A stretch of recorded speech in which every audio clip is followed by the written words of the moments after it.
everybody, I'm going to talk a little bit more about the metadata and development process of the Herman Miller Consortium, which I gave you a tour of earlier today.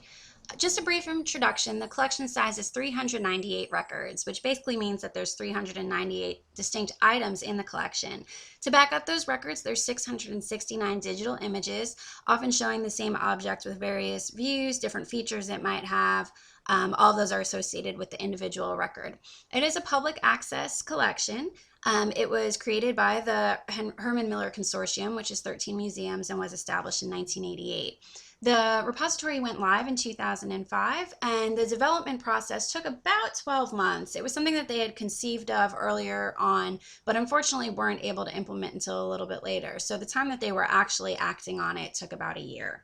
One of the things that is interesting is that of the 398 records, it's not the full size of the collection, but member organizations are able to add as they take additional photographs of items that are not in there, or are able to accession new items into the collection.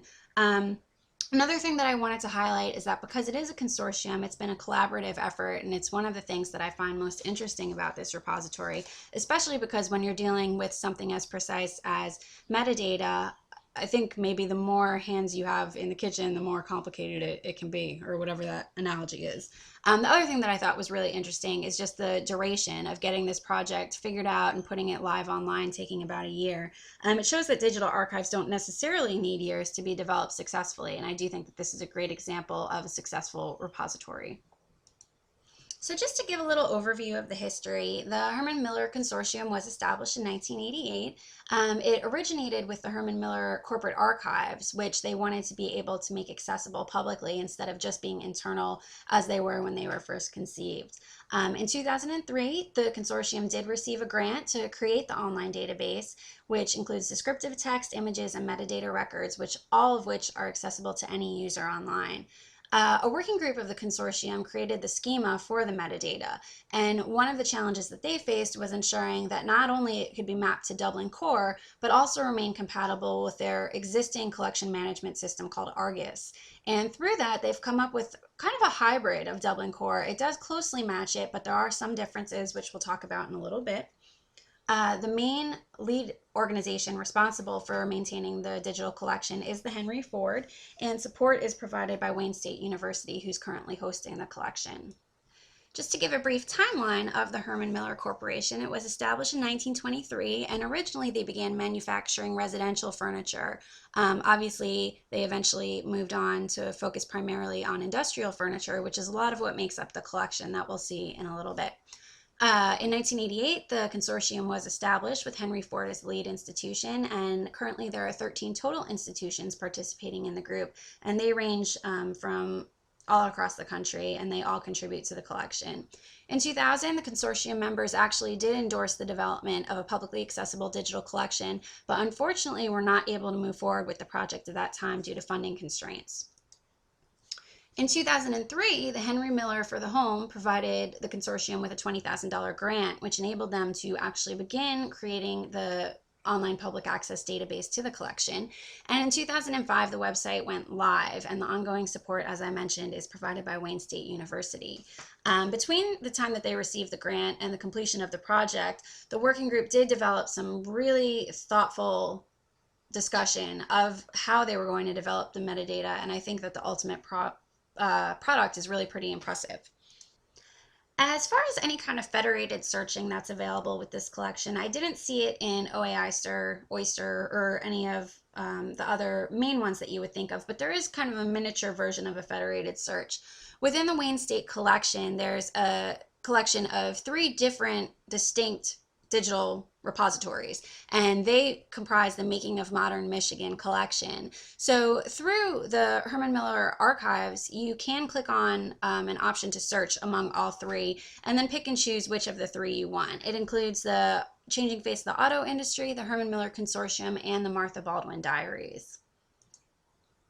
With regard to digitization standards, there is a minimum quality of 600 dpi. They do have a standardized file naming scheme, and they also have a 5x7 required output size. Within the collection, a lot of the images do vary, and I think that might have something to do with the fact that some of them are older photographs, some of them are digital photographs, some of them have imported directly into the database, and some of them have been scanned from an actual hard copy. So some of the images will be blurry, you do have differing levels of quality, but ultimately they meet these standards roughly. Another element that's really interesting is they did include a copyright watermark for security. So each image does bear the copyright symbol, date, and the Herman Miller Consortium on it. And these standards follow the standards that were established for those two other databases that are included in the Making of Modern Michigan. As far as the SORI, they've done a lot of work to ensure that they were using the appropriate terminology for this particular collection. And they evaluated each of the content standards represented here and ultimately decided that they were going to use AAT as their primary thesauri. If there was a term that was not located in ATT, they could use LCSH as a backup.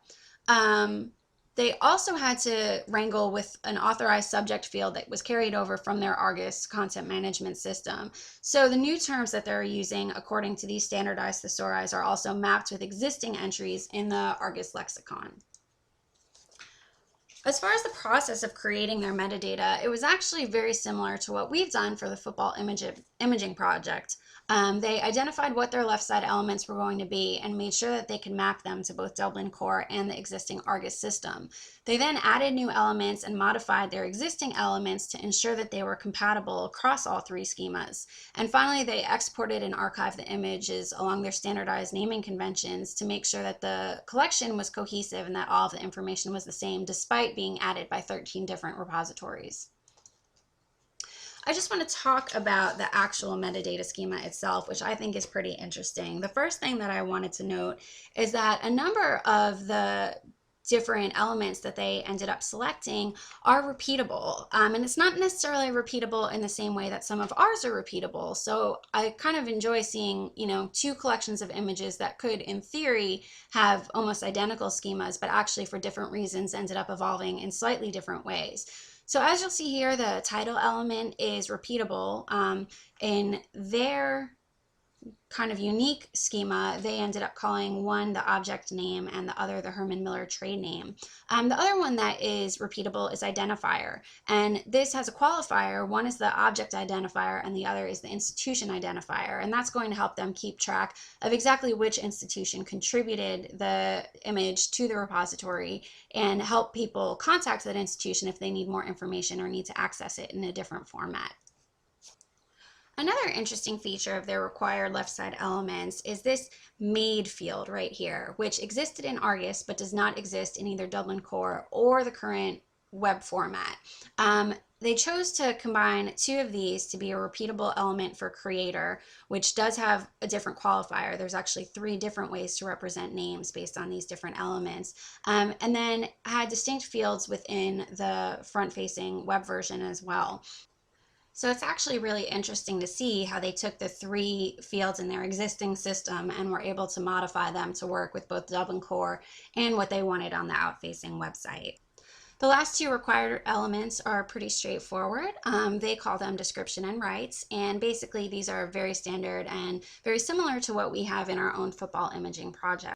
The structure of their optional elements is a little bit different, and one of the reasons for that is that this field right here, contact information, which maps to source in Dublin Core, did not actually exist in the Argus system. So this is something that they had to create new to make sure that they were able to identify the different repositories. Obviously, when it was all being managed under Argus, the only entity was the Herman Miller corporate archive, so there wasn't any need to say this belongs to a particular repository or the Atlanta Museum is in possession of this. It would all just be one place. So this is something that they did have to add in specifically for the digital collection.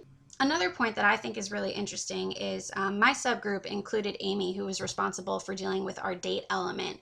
And they dealt with some of the similar problems that we had, trying to identify the difference between a date something was digitized versus a date something was made, and even trying to figure out exactly what that date of creation might be. Is it the date that a designer initially sketched it? Was it the date that the first item was actually produced? Or was it the date that the last item was produced?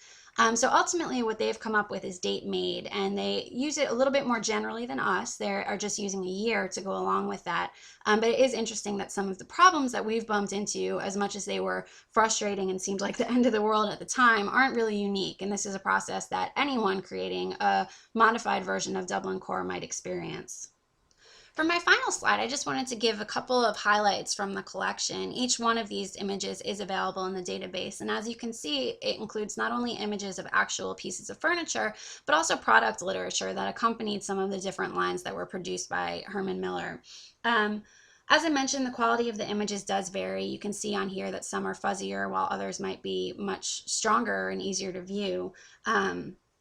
And this is one area that I think could have probably been more refined in their process. In some of the other presentations that we saw in class, the digitization standards that different repositories came up with ranged from non-existent to extremely stringent. And I think this one probably fell more on the lenient side, and that's represented in the quality of the images.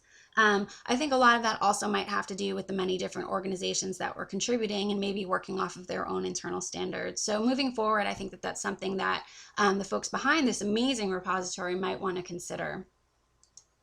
So I just want to thank you for watching this presentation. If you want to see the screencast, which offers a tour of how to navigate the digital collection, you can visit my YouTube screencast at this link. And you can also visit the Herman Miller Consortium here. It's also going to be linked to in my blog, so you don't have to type that whole thing in. And thanks so much for watching.